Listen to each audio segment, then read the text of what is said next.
वंदे मातरम। बहुत ज्यादा गुस्सा है। बात यहां सिर्फ मुंबई की नहीं है, बात यहां पर जो है ना, दिल्ली भूल जाते हो तुम, निर्भया कांड होता है तब आप भूल जाते हो, कठुआ वो भूल गए आप, उन्नाव भूल जाते हैं, अभी जो दिल्ली में हुआ वो भूल जाते हैं, उत्तर प्रदेश का कोई कांड होता है तो हाथरस का तो हम वो भूल जाते हैं। क्यों? तुम्हारे घर में मां बहन बेटियां नहीं है क्या बे? और यहां पर मालूम है, मैं इतने सालों से चिल्लाते रहा हूं, सिर्फ चिल्ला नहीं रहा हूं, प्रॉब्लम सबको पता है। लेकिन अभी देखना मैं क्या प्रेडिक्ट कर रहा हूं मालूम है, ये जो मुंबई का इंसिडेंट हुआ है यहां पर नहीं है, देखना राज्य सरकार फिर केंद्र सरकार ये अलग लड़ेंगे, ये अलग, ये सब लड़ाइयां करने लगेंगे, लेकिन ये मुद्दे से आप भटक जाओगे, 5 दिन से ज्यादा नहीं चलेगा।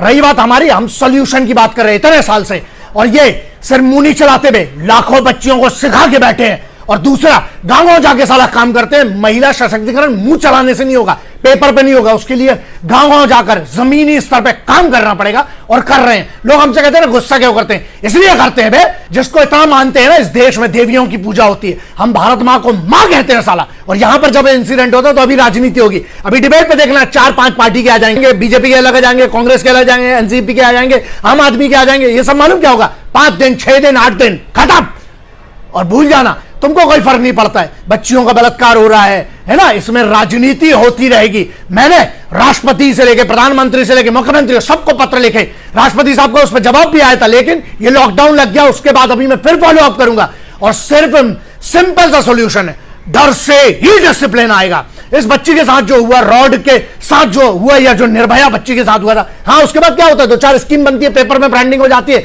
ये स्कीम बना दी गई, उसके बाद ये लिखा जाता है कि फंड हो गया। क्या हुआ है फंड का? आरटीआई का जवाब पढ़ लेना, क्या हुआ फंड का? फंड का उपयोग ही नहीं हुआ। और क्यों नहीं हो रहा है, कौन फेल हो रहा है इसमें? यहां पे केंद्र सरकार फिर राज्य सरकार में लग जाना तुम लोग, है ना, पार्टी अपना फेवरेटिज्म कि हमारी फेवरेट पार्टी है, हम उसके पक्ष में रहेंगे। ये बात बस याद रखना कि अगर तुम्हारे घर की बहन या बेटी के साथ होगा, उस दिन तुम क्या करोगे? उस दिन तुम्हारे लिए कुछ करने को होगा नहीं। इसीलिए मैं एक ही चीज की डिमांड पहले भी करता था, आज भी, और तब तक लड़ता रहूंगा इस मुद्दे पे जब तक ये डिमांड पूरी नहीं होती, और वो ये है कि सुनिए, बलात्कार का जैसे ही कानून के हिसाब से, पहले तो फास्ट ट्रैक करो, 15 दिन के अंदर पता करो कि ये जो भी हुआ था, इंक्वायरी बिठा लो, जो भी एसआईटी, हर केस में एसआईटी होना चाहिए। इस बस में नहीं कि जिसमें मीडिया ने हाइप उठा दी तो वो हो गया, सोशल मीडिया पे कैंपेन चल गया तो नहीं। बात यह है कि इनकी सजा के लिए बहुत सिंपल है, फास्ट ट्रैक कोर्ट में। और अब न्यायालय और जितने भी न्यायाधीश और पूरे भारत के जुडिशरी सिस्टम पे सवाल उठ चुका है। इसलिए जो निर्भया के कांड में उन हरामखोरों के साथ जो इतने साल बिठाल के खिलाया, क्या हुआ? डर कहां से आएगा? डर से ही अनुशासन आएगा। यहां पर सीधा जो छत्रपति शिवाजी महाराज ने किया था, यहां से हाथ काटो, पैर काटो और चौरस पे बिठा लो उनको, देखने तो लोगों को कि जो बलात्कार करेगा उसके हाथ पैर काट के। और जो इस टाइप के इंसिडेंट हुए, इसने जैसे रॉड का उपयोग किया है, कानून के हिसाब से एक नया और कठिन कानून बनाओ, उसी रॉड इस आदमी के अंदर डालो, जो भी ऐसा हरकत करता है उसके खिलाफ वही रॉड। और जो भी आदमी ऐसा कोई भी कृत्य करता है, चाहे वो किसी की औलाद हो, साले एक बात बताओ, 50 साला हमेशा चिल्लाते हूं, क्यों नहीं सब सरकारें मिलती है इसमें, केंद्र सरकार राज्य सरकार, लड़ते रहोगे? तुम्हारे घर में मां बहन बेटियां नहीं है क्या? एक बात बताओ, इसमें फिर से नेतागिरी, फिर राजनीति करोगे क्या?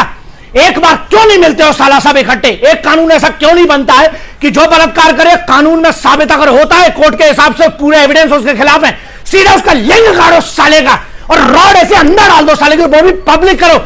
सिर्फ मुंह नहीं चलाता हूं, सालों से ग्राउंड पे काम कर रहा हूं, और उसके अलावा मैंने ना राष्ट्रपति तक को लेटर लिखा है इसके बारे में, जो मेरे अधिकार में होता है, संवैधानिक अधिकार में, वो कहता हूं साला। और मेरी यही मांग है, मैंने राष्ट्रपति तक से यह मांग की थी, मैं पूरे प्रधानमंत्री को भी यह पत्र लिख चुका हूं, 10 बार लिखा है, सबको फिर से लिखूंगा इस बात पे, जब तक ये कानून नहीं बनता। इनको पब्लिक में जब तक साला तुम बैठाल के इनकी अंदर डाल के साला इनको चीर दो 20 से साला। बलात्कारी को अगर आप ऐसे कृत्य वालों को छोड़ोगे ना, अबे ये सोचो कल तुम्हारी खुद की, चाहे तुम पुलिस हो, चाहे नेता हो, चाहे कोई भी हो, तुम्हारी मां बहन बेटी बीवी सुरक्षित है क्या? किस देश की हम बात कर रहे हैं? फिर लोग मुझसे कहते हैं कि गुस्सा करते हैं, अबे और सुनो, अगर किसी को नहीं है दम, मुझे तो परमिशन, मैं अपने हाथ से अगर मुझे कानून परमिशन दे रहा, मैं ऐसे हर बलात्कारी को 20 लात के चीर दूंगा। इसके आगे फिर बोलते तो बोले पागल जैसा, हाँ है पागल, क्योंकि इस भारत मां की बेइज्जती होती, पूरी दुनिया में साला इंसल्ट, इन जैसे हरामखोरों के कारण पूरी दुनिया में हमारी बेइज्जती होती है। एक बेटी का बाप बन के देखना है, तुम्हारी कोई दोस्त नहीं है, तुम्हारी कोई बहन नहीं है, तुम्हारी कोई मां बहन बेटी कोई नहीं है तुम्हारे घर में, अखरोट से पैदा हुए सालों। अबे भारत माता का कर्ज नहीं चुका सकते तो जिस मां ने पैदा किया है उसका तो कर्ज चुकाओ बे। यहां कोई एज नहीं, 34 साल की महिला के साथ होता है। मैं फिर से वही डिमांड करता हूं, उठाओ इन लोगों को कानून में, फास्ट ट्रैक सॉल्यूशन पे बात करो, प्रॉब्लम सबको पता है। एक सब पार्टियों को मिलाओ, और ये सिर्फ चुनाव के समय सभा के मुद्दा उठाते हैं, फिर क्या होता है 5 साल सबको इकट्ठा मिलना पड़ेगा। दूसरा, एसआईटी पूरी की पूरी गठन की जाए, तुरंत फास्ट ट्रैक कोर्ट से निर्णय लो। तीसरा, मेरी वही डिमांड है भारत सरकार से, सभी केंद्र सरकार और सभी राज्य सरकारों से और न्यायालय से, सुप्रीम कोर्ट से, आप एक नया कानून बनाइए।